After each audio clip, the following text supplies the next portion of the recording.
Welcome to the Hudson Show. Coming up, which store does Sexy Santa shop at? Also, how can someone hack their Spotify Wrapped? Asking for a friend. All that and more on the way next. Don't get too much in the Christmas spirit. Police are reminding everyone that you're not supposed to get so in the Christmas spirit that you put Christmas lights on your car. Yeah, that's where police draw the line. They love the spirit, but they're like, hey, safety hazard, don't do that. Yeah, I didn't know that it was against the law to put to celebrate Christmas, but it is apparently in this way. Police departments have come out as the holidays are here, and they're saying that you're not allowed. The only lights you're allowed to have on your car that don't come with it are like a white or amber light. That's all.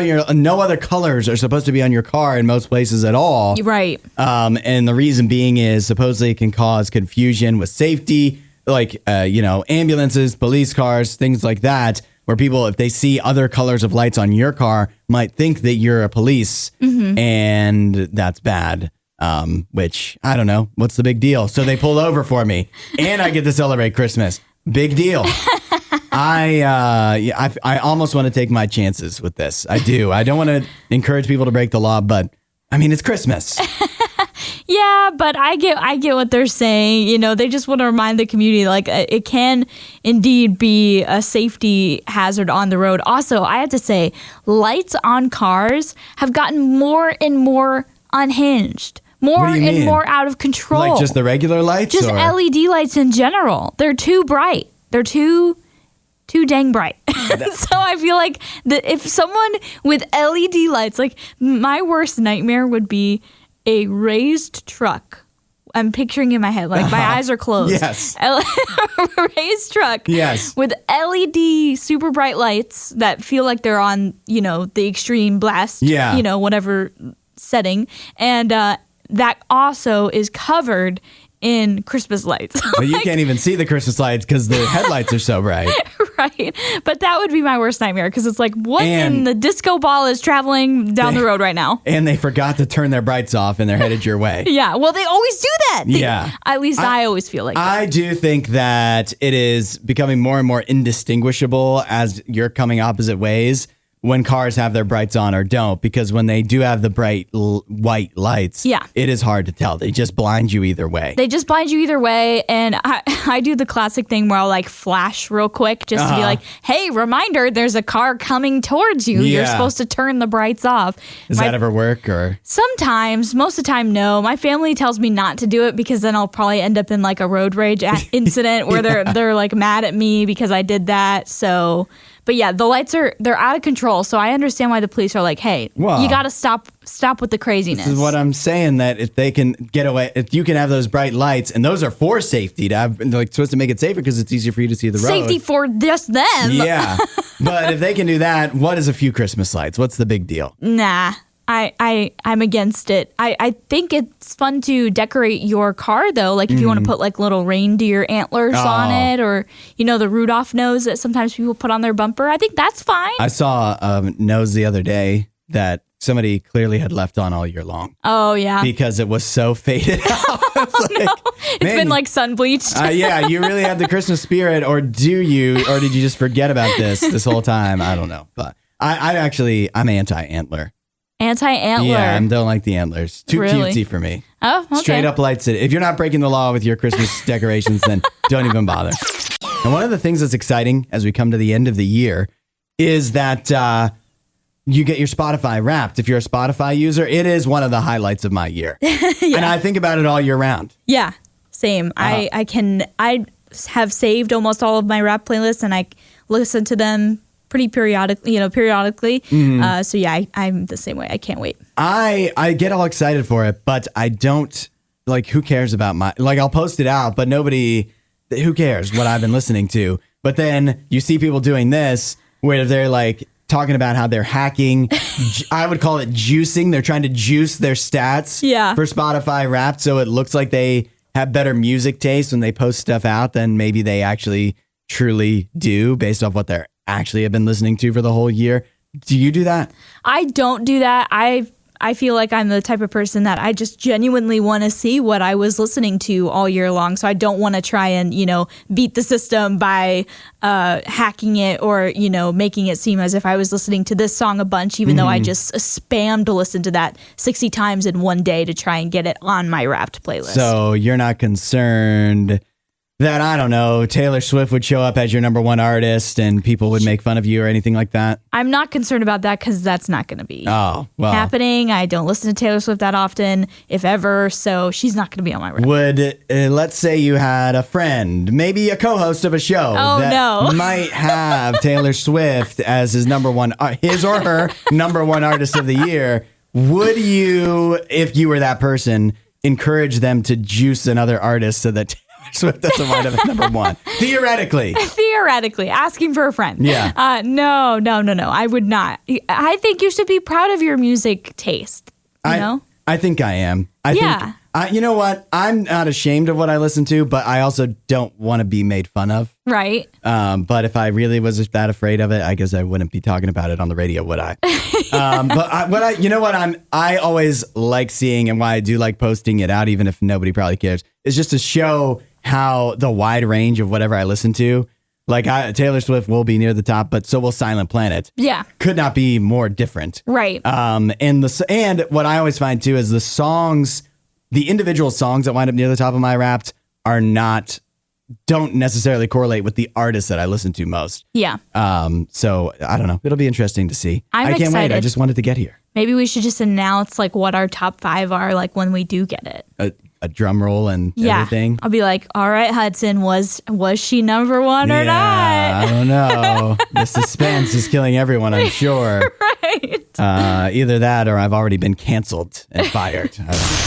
I have here a list of the most popular Christmas movie quotes of all time. This was done in the UK, so I don't know if their opinions are a little different than ours, but I am curious to see where everyone's favorite Christmas quote falls on this list. Allie, why don't you kick us off? What is your favorite Christmas movie quote? So I have 2 that I absolutely love, and they just crack me up so much. And they're both from my favorite Christmas movie, which is A Christmas Story.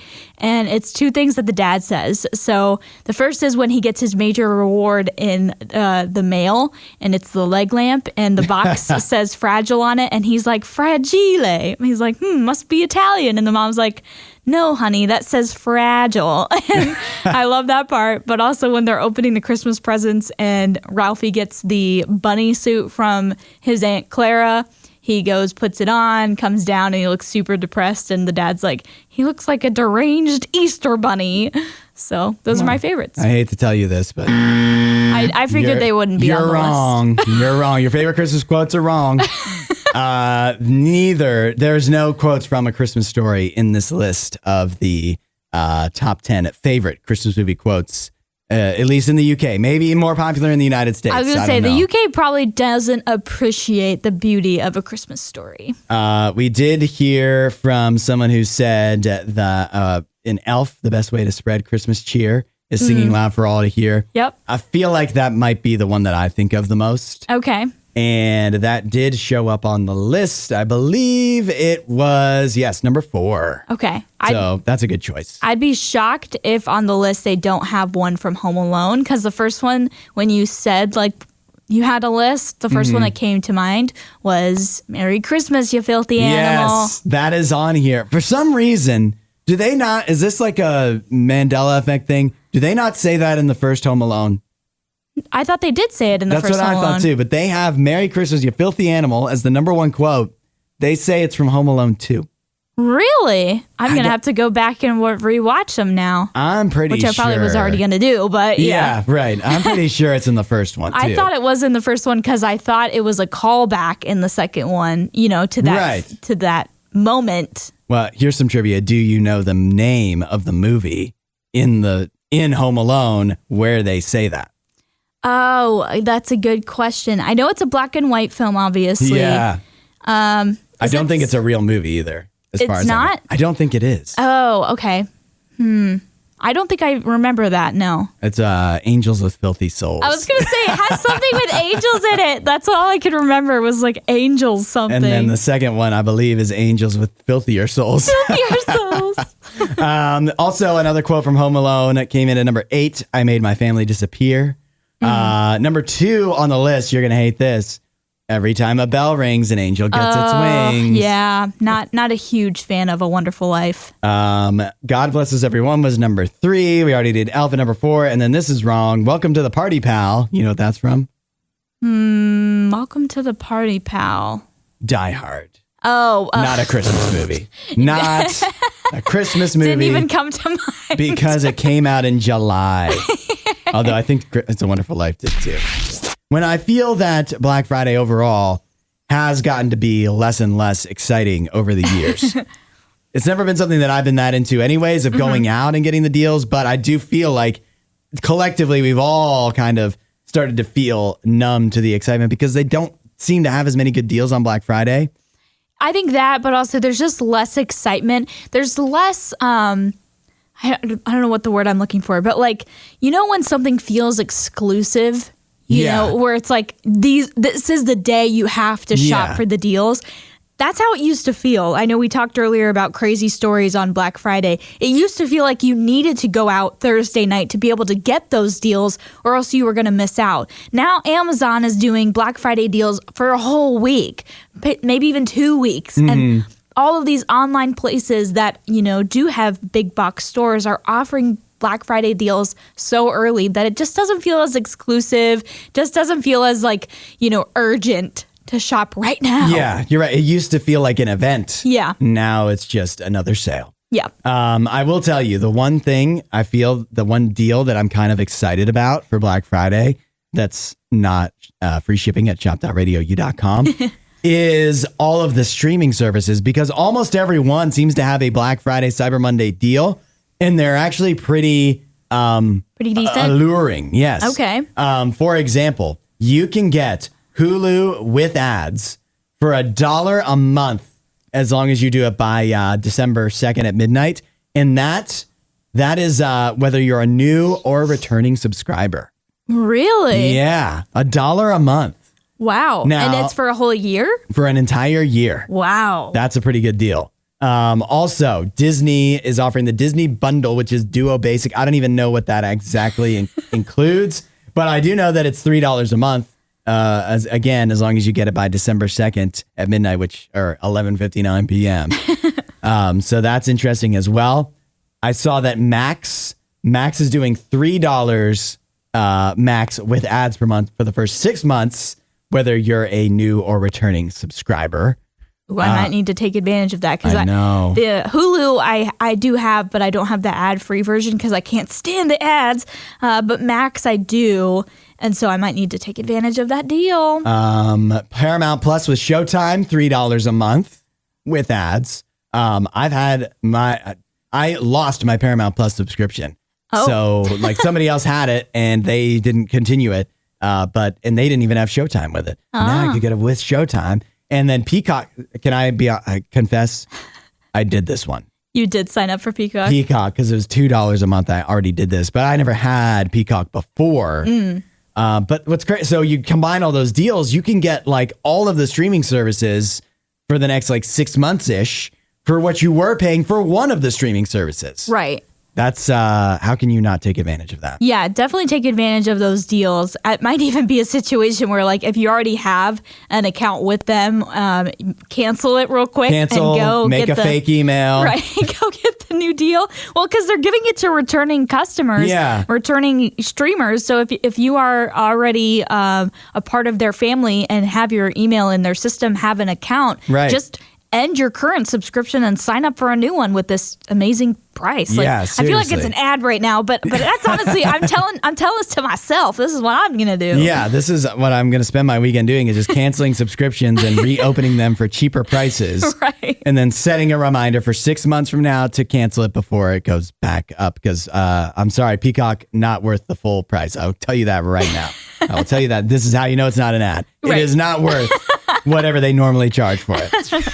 This weekend, so many good football games, including tonight. I feel like tonight's slate is really good. What's going on tonight? So I was honestly shocked by this, but they've got Georgia Tech tonight. Okay. Ole Miss, Mississippi State tonight. The Egg Bowl. Yeah. And Boise State, Oregon State tonight. That's at 12 o'clock today. So that could be dicey. Yeah, that could be a trap game for Boise State. I mean, it's a rival game, but yeah, this is fun that they're doing these games on Friday. I feel like they should make this a tradition. I don't know if they've always done this, but this seems newer that they would be playing games so early. I think the Egg Bowl, Mississippi against Mississippi State, is always on Friday. Yeah. But a lot of times, who cares? Because at least one of them sucks, and this is actually kind of the case this year too. Yeah, Mississippi State not good. 0-7 in that season.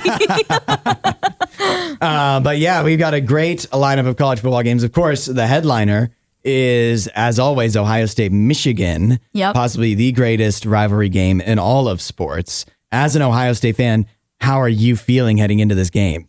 So I feel the stakes are high. The stakes are high because if we lose this game, that means there'll be some players on the Michigan Wolverine team, that team up north, that never lost to Ohio State in their time at Michigan, because that would be 4 years in a row. So there would be some that definitely were there those 4 years. That was their time in college. So don't want that. Don't want to give any of those Wolverines that type of street cred or whatever. So yeah, it's obviously a big deal to win this game, but also I feel like it would be super embarrassing if Ohio State doesn't beat Michigan, because they're 6-5. They're not supposed to win this game, so Ryan Day needs to get this win. They are 21-point underdogs. Michigan is, but Ohio State, I do feel like the fans can be representative of the team's mindset, and all the fans, and I'm sure this is exaggerated compared to what the team is thinking, but they're acting like they've already won. The Ohio State fans that I've seen online and talked to and whatever, they're acting like this game is not even going to be played because Michigan is so bad. And I think that's a horrible attitude to have. Michigan has a good defense. Ohio State struggled with Nebraska. I still don't think Michigan is that much worse than Nebraska. Yeah, their offense kind of sucks. It's bad. But they, in the past, these past 3 years that they've won, have really roughed up Ohio State. Yep. And so Ohio State just run rampant over Indiana, right? But Indiana's not a rough you up type of team like Michigan is. And so, and being underdogs, I think the Michigan players aren't going to be acting like, oh, we've won 3 years in a row. We've got this in the bag. So I think it could be dangerous. It feels crazy to say I think Michigan will win, but I don't know if it's going to be a blowout. Of course, I do think there's a chance of that, because if Ohio State gets a chance, they will run up the score like Michigan kind of has in the recent season. Oh, yeah. If they get a chance, they will definitely pull a Woody Hayes of why'd you go for 3 in that? Why'd you go for 2 in that situation? Because I couldn't go for 3. Right. That classic quote from him against Michigan. So, yeah, I do think there's a chance where some weird thing happens and it could end up being a close call, or Ohio State just blows Michigan away as kind of revenge for the past 3 years, revenge for Connor Stallions, all of that insanity. So it's going to be interesting, but I definitely haven't seen the type of confidence that you're talking about from Ohio State fans, and I always warn against that in these rivalry games, because I remember so many times coming into this game in the Brady Hoke era or Rich Rodriguez or whatever, and Michigan is a terrible team even before that, and they have a horrible record. They've won 1 or 2 games, and yet they still give Ohio State their all because it's their Super Bowl. It is our Super Bowl. This is the biggest game of the year for both of these squads. So never underestimate, even if they are 6-5. Get your popcorn ready. It's time for our weekend tradition on the Hudson Show. We call it the Weekend Watch List, letting you know what's new in theaters and at home you could be watching this weekend. And I have 3 main titles to parade out in front of you to see if you want to watch any of these this weekend. 1 is the biggest new movie of the weekend in theaters. Not Christmassy at all, as far as I know. Moana 2. Moana 2. Moana journeys to the far seas of Oceania after receiving an unexpected call from her wayfinding ancestors. Ooh. It has a 67% on Rotten Tomatoes, it looks like. And Josh Bell of Tom's Guide says it's a mildly entertaining return to the world of the first movie but it lacks the excitement and wonder that made the original Moana such a hit. So a watered down, not as good version of the first one. Yeah. Disappointing. Yeah. But I think a lot of people still go and have a fun time. Yeah. Just don't expect as fun of a time as you had the first time. I think we all expect that now of like Disney sequels. It's Yeah. just, almost carbon copy just to kind of, profit off of the success of the first film. But it probably won't be as good. Maybe it should have just been straight to DVD or whatever. We also have then, this should be Christmassy, new on Hulu, Nutcrackers, starring Ben Stiller. A straight-laced man finds his life suddenly upended when he becomes the caregiver for his rambunctious, orphaned nephews. That has a 30% on Rotten Tomatoes. Oh. And Christy Puchko of Mashable says, Nutcrackers aims for feel-good comedy, but lands more in feel-meh. Feel mad. Yeah. Oh, no, it's mid. Yeah. I feel like I will see Moana 2 at some point. Yeah. But just because this is on Hulu, there's a shot, and it's Christmassy, there's a shot I'll get to this holiday season. Right. Lastly, I've got a movie called Our Little Secret, new on Netflix, starring Lindsay Lohan and Christian Chenoweth. Whoa. After discovering their significant others or siblings, two resentful exes must spend Christmas under one roof while hiding their romantic history. Okay. Not enough reviews yet to have a Rotten Tomatoes score, but that is new on Netflix. The new, kind of maybe Hallmarky. Yeah. Because they shoot for that a lot on Netflix. Right. That's what they've got, but it's got some names. Yeah. What do you think you'll be watching? Probably none of those. Gotta be honest. I probably will break out some Christmas classics. I know earlier we were talking about some of our favorite Christmas movie quotes. So I might break out some of those classics that we all love, Christmas Vacation, maybe Home Alone. Check and see about that filthy animal quote. Also A Christmas Story. I usually watch that a couple times during Christmas, honestly. Oh, man. You have a problem. You're not going to watch maybe perhaps one of the Grinches? Oh, I do love, I love the classic, animated Grinch and also Jim Carrey. And I really did enjoy the Benedict Cumberbatch Grinch as well. I'm really starting to question your taste. I don't like it as much as the other ones, but I didn't think it was terrible. Well, that's your weekend watch list. We'll see you at the movies. Another company that is making headlines this Black Friday for entirely different reasons is Target. Their deals are fine, I'm sure. Yeah. But it's less about the deals and more what they're doing to get the word out about shopping at Target for the holiday season. They put out some new ads with a sexy Santa. Yeah, it's Chris K, or Chris Kringle, if you will. And it's a series of 9 planned commercials that they first started unveiling, I guess, last week. And it's with a model named Brent Bailey, and he's playing this guy named Chris Kringle, who's supposed to be like this Target worker, but he looks like Santa Claus, but just a much toner, like he's much more toned, much more in shape version of Santa. Does he not look very similar to, I feel like they were trying to channel the David Harbour energy with this guy, the Violent Night energy. A little bit with like the beard, and obviously you got to give Santa a beard, but definitely we're going for that for sure. Some of the comments on the ads are absolutely unbelievable. Somebody said, Santa baby, hurry down the chimney tonight. The one I like was, no wonder that kid caught mommy kissing Santa. Yeah. This one is my favorite. Where are they doing photos with this Santa? I'd like to know. I'm going to get some. Oh, no. It's working. It's working, Target. Yeah, you've done it. Target did a good job with this one for sure. They made the right move with this Santa version. Let's see Walmart top that.